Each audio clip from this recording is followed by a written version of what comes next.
Welcome to Nanak classes. दोस्तों, Nanak classes के YouTube channel पे आपका स्वागत है।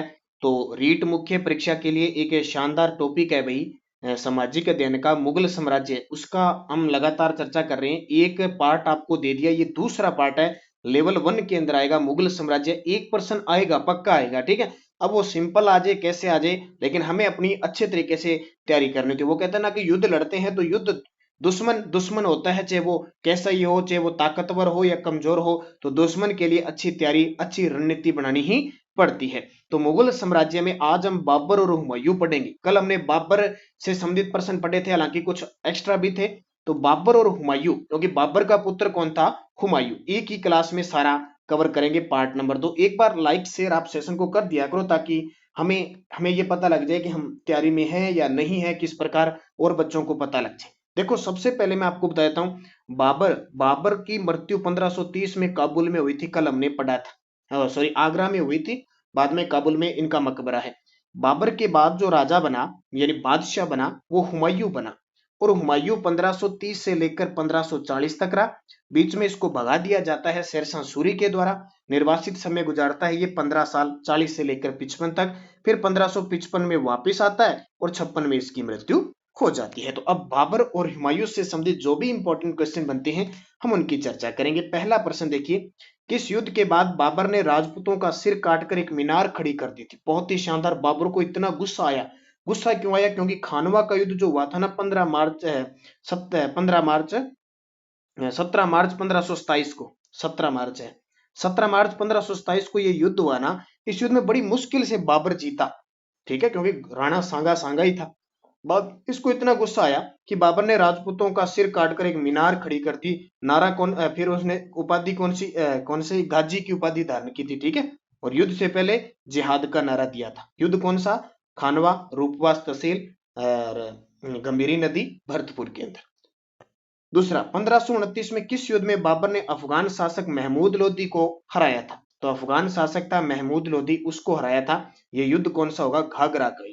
देखो, बाबर ने 1526 में युद्ध लड़ा पानीपत का, फिर लड़ा 1527 में बयाना का, फिर 1527 में खानवा का, 28 में चंदेरी का, और 1529 में घाघरा का, और 1530 में इसकी मृत्यु होगी। बाबर ने भारत पर कितनी बार आक्रमण किया?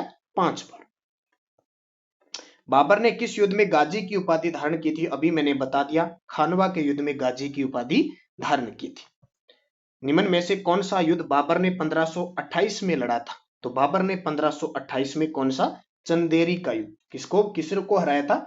मेदिनी राय को इसने हराया था।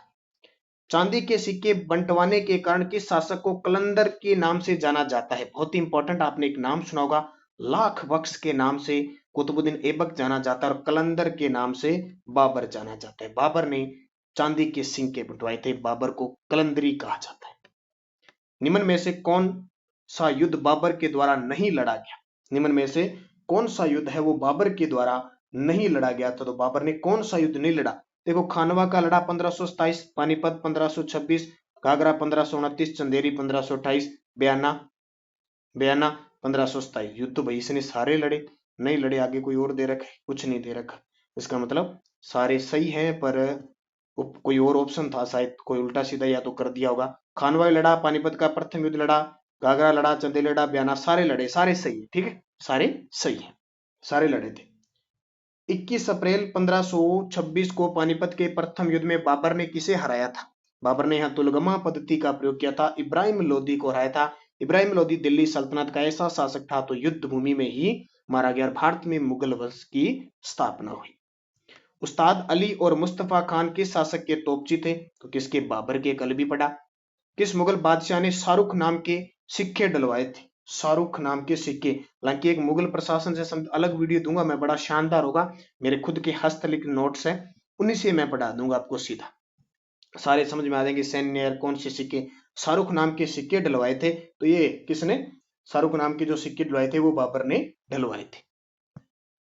गुलबदन बेगम ने हुमायूं नामा की रचना की थी, इसका संबंध बाबर से था। गुलबदन बेगम ने हुमायूं नामा की रचना की थी, वो बाबर की पुत्री थी। क्या थी? बाबर की पुत्री थी, हुमायूं की बहन थी। बाबर को आगरा के रामबाग नूर अफगान में दफनाया गया, परंतु बाबर की अंतिम इच्छा कहां थी जहां उन्हें बाद में दफनाया गया? तो बाबर की अंतिम इच्छा थी काबुल। अब जो मुगल बादशाह है ना, उनके मकबरे याद रखना, जैसे बाबर का मकबरा काबुल, हुमायूं का दिल्ली, अकबर का सिकंदरा, जहांगीर का लाहौर, और उसके बाद आया शाहजहां का आगरा, और इसके बाद आया औरंगजेब का औरंगाबाद, दौलताबाद जिसको कहते हैं, ठीक है, दौलताबाद। किस मुगल बादशाह को मुंबईयान नामक पद शैली का जन्मदाता माना जाता है? एक नई पद शैली स्टार्ट की थी, इनकी मैं प्रशासन में चर्चा करूंगा। तो ये बाबर ने, चार बाग ये भी बाबर का था। बाबर द्वारा सीखी गई युद्ध पद्धतियों के बारे में सत्य कथन बताओ। देखो, बाबर ने उज्बेकों से तुलगुमा युद्ध पद्धति सीखी थी, रानियों से, ईरानियों है ये, ईरानियों से बंदूकों का प्रयोग सीखा था, तुर्कों से गतिशील घोड़ों का सफल संचालन सीखा था, और कुश्तूनिया से तोपखाने का प्रयोग सीखा था। सारे सत्य हैं।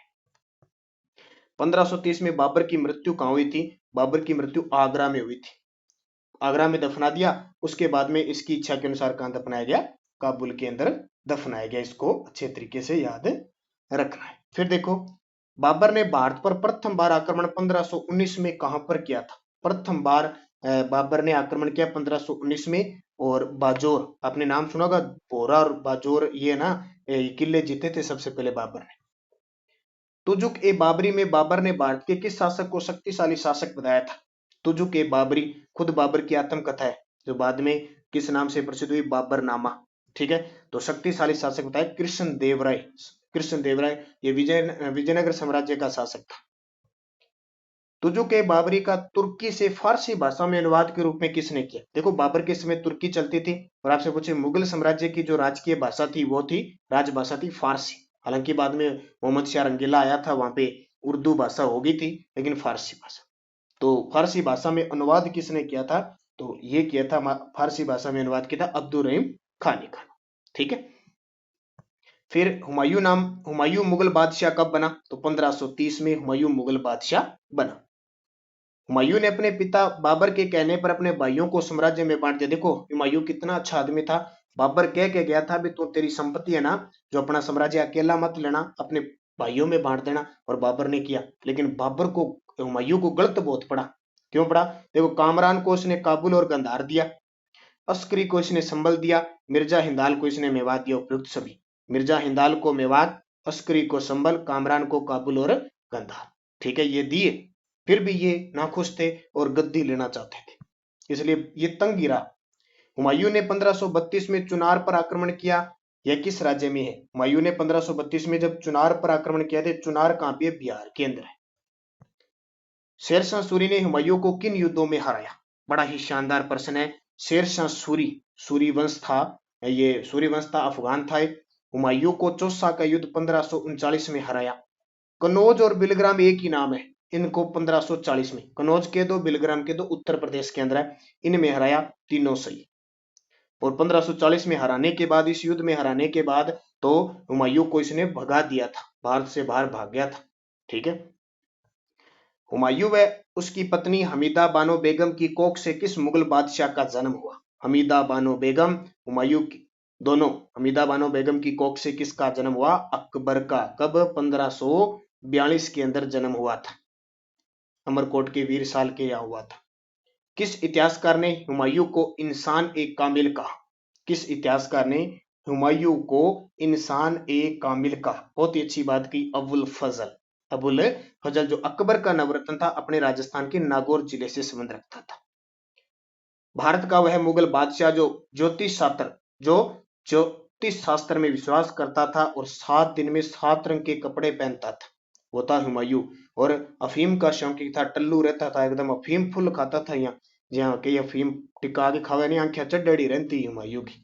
ठीक है, दर दर बढ़ते, क्योंकि अब कई बार क्या, कई चीज वह गम में लेनी पड़े। तो हुमायूं इतना गमी था, इतनी परेशान में रहता था, अफीम खाने लग गया, और फिर इतना आदी हो गया कि एनी टाइम अफीम में रहता था। रोटी यानी चूरमो चूरा नहीं जी, आप चीनी में चूरमो घी काट के वो रोटी चूर चूर के, और फिर अफीम चेप तो देख लिया। हुमायूं के मकबरे के बारे में आगे एक बात बताऊंगा, हुमायूं के मकबरे के बारे में बताइयो। दिल्ली में है मकबरा, कहां पे है? दिल्ली में है। निर्माण पत्नी हाजी बेगम ने करवाया था।